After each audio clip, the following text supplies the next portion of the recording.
आने से पहले मैं 2 मिनट के लिए शांत होकर खड़ा हुआ और मुझे लगा कि एक जनप्रतिनिधि के नाते, एक भारतीय के नाते कोई भी प्रेस कॉन्फ्रेंस चाहे हालात कैसे भी क्यों ना हो, रोड में नहीं होना चाहिए, आक्रोश में नहीं होना चाहिए।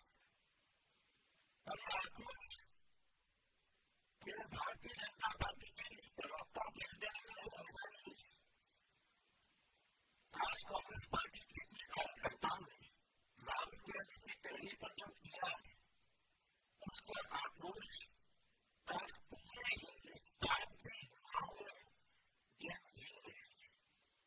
और मैं बहुत शालीनता के साथ मगर चुने हुए शब्दों के साथ जवाब एक बार ध्यान दें, ये press conference Bharatiya Janata party बनाम कांग्रेस प्रेस कॉन्फ्रेंस नहीं है। यह प्रेस कॉन्फ्रेंस भारत बनाम उन शक्तियों के खिलाफ है जो भारत के नाम को, भारत की छवि को जानबूझ के एक षड्यंत्र के अंतर्गत धूमिल करना चाहते हैं, उसे मिटाना चाहते हैं। I repeat, this press conference is not a press conference between two political parties of India. This is not a press conference between Bharatiya Janata Party on one side and the Congress Party on the other side. Rather, it is a press conference between the idea of India and those who espouse the idea against India. बंधुओं, सभी जानते हैं कि भारतवर्ष में दिल्ली में एक बहुत बड़ी गतिविधि चल रही है।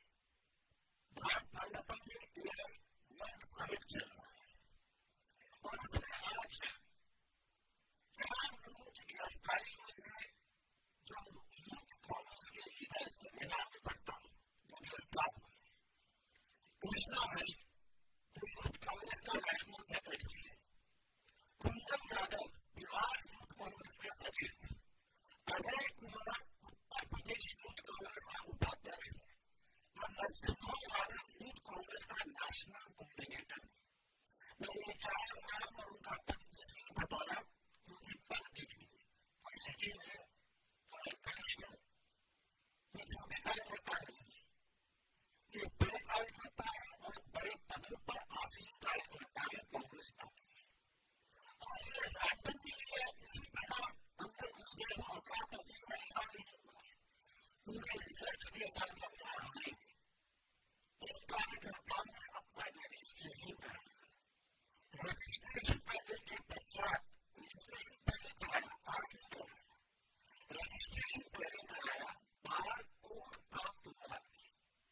बार कोड लेकर ये अंदर घुसे, एक डिजाइन के साथ अंदर घुसे, जिसमें इन्होंने उल्टा टी-शर्ट पहन रखा था, दिखने लगा टी-शर्ट पे क्या लिखा है, और अंदर जाके ये एक तरह से टॉपलेस हो जाते हैं, अपने कपड़े उतार देते हैं और उसके साथ प्रोटेस्ट करते हैं।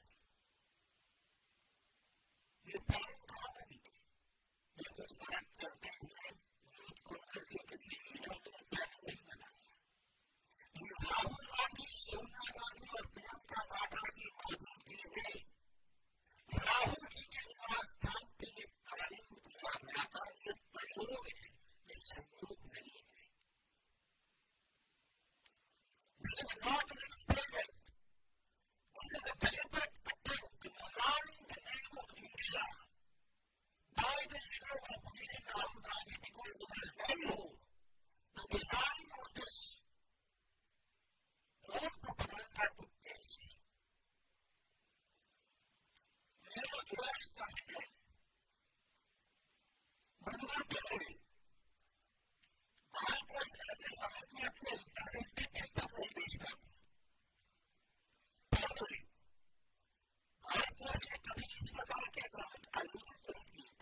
इसमें पार्टिसिपेट करते हैं।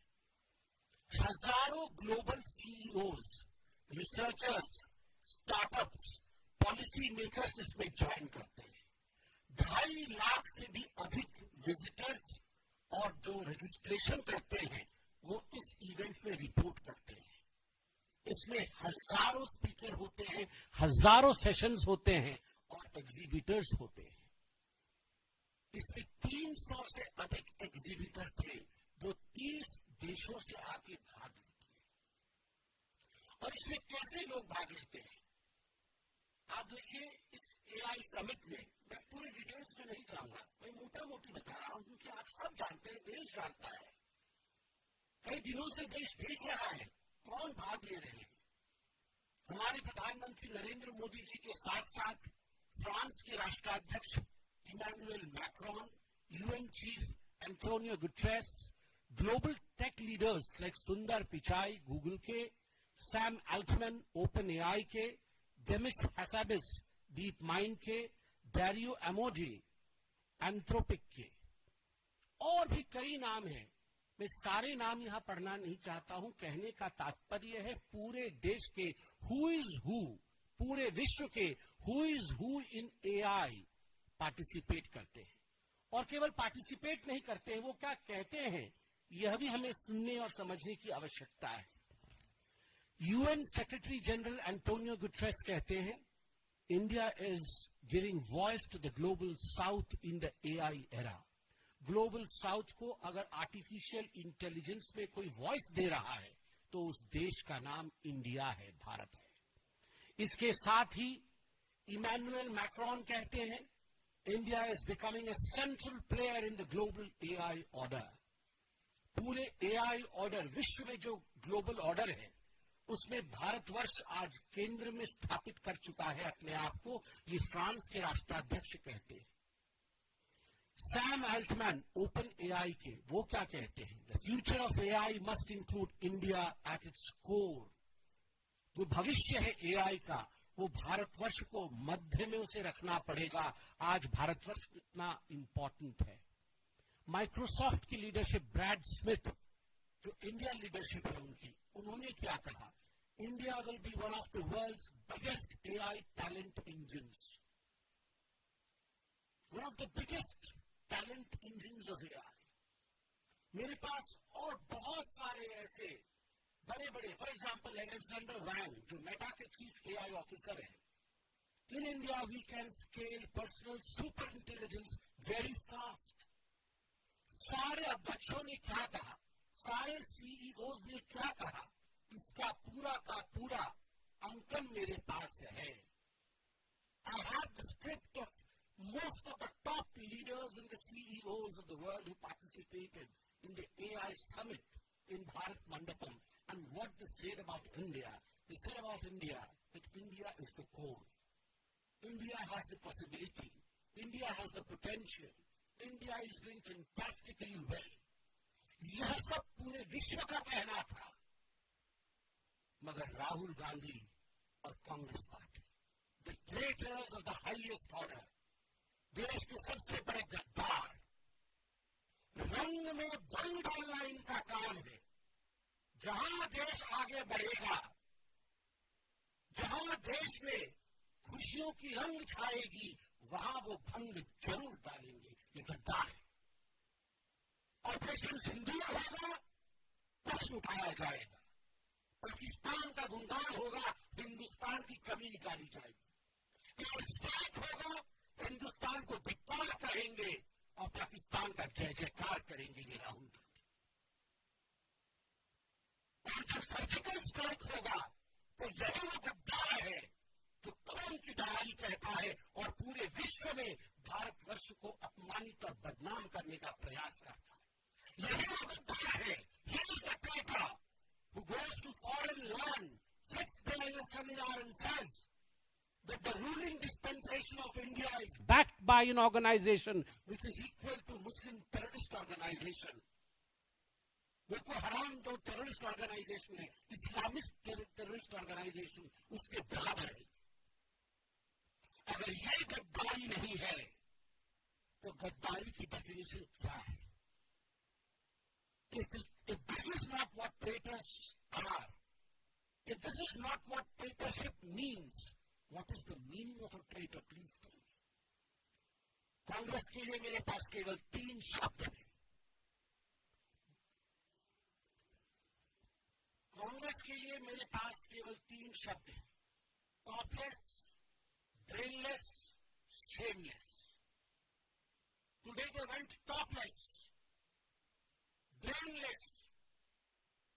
कहां पर पार्टी के लिए प्रदर्शन करना चाहिए और कहां देश की गतिविधि चल रही है प्रदर्शन नहीं करना चाहिए, इतना भी सोच नहीं है, इतनी भी मस्तिष्क में स्थान नहीं है, इतना विवेक नहीं है कांग्रेस के पास कि ये जो एआई की समिट चल रही है ये बीजेपी का समिट नहीं है, ये बीजेपी की राष्ट्रीय कार्यकारिणी नहीं है, ये एआई समिट है पूरे विश्व का. वहां we should not go topless, वहां प्रोटेस्ट नहीं होता है. Topless, brainless and shameless. बहुत भारी पड़ेगा. जेन जी कभी भी कांग्रेस पार्टी को माफ नहीं करेगी. याद करिए वो तस्वीर. मैं तमाम जेन जी को कहूंगा आज अपने हाथ में अपना आईफोन लीजिए, अपना एंड्रॉइड फोन लीजिए और गूगल करके देखिए नेहरू, एडवीना एंड स्नेक. आप देखेंगे एडवीना माउंटबेटन को खड़ा करके, अंग्रेजों को खड़ा करके पंडित नेहरू सपेरों के साथ हिंदुस्तान को सपेरों का देश बता रहे हैं कि देखो ये सांप का खेल होता है, ये हिंदुस्तान है, ये सपेरों का देश है, this is the country of snake charmers. और हंस रहे हैं नेहरू. राहुल गांधी जी ने आज एग्जैक्टली वही किया है जो नेहरू ने किया था.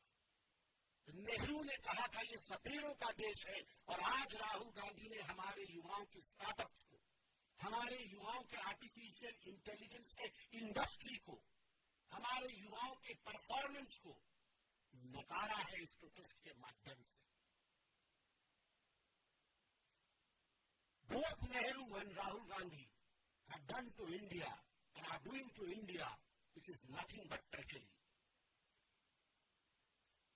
Vulgar thoughts and vulgar gestures don't make you a great party. Vulgar gestures और vulgar thoughts से कोई पार्टी बड़ी नहीं हो सकती है. It doesn't make you a big party. मुझे तो बड़े दुख के साथ कहना पड़ रहा है कि जिस प्रकार की आज गतिविधि हुई है पूरा विश्व देख रहा होगा, पूरा विश्व सोच रहा होगा कि आखिर किस प्रकार की ये पॉलिटिकल पार्टी है.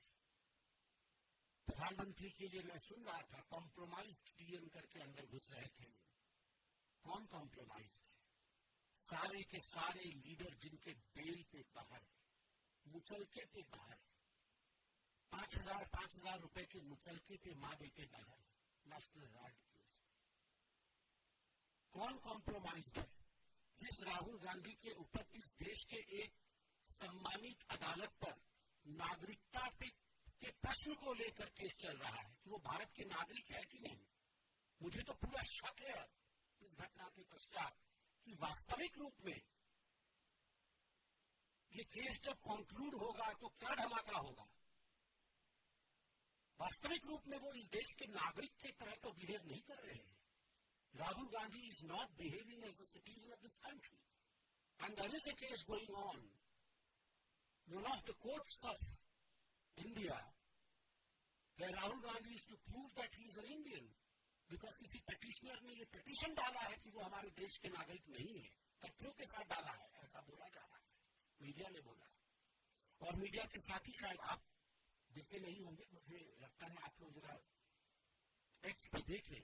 यूथ कांग्रेस ने ट्वीट किया है और बताया है कि जिस देश की मीडिया भी कॉम्प्रोमाइज्ड हो हम और क्या कर सकते हैं, हमें भारत मंडपम में नंगा होना ही पड़ेगा.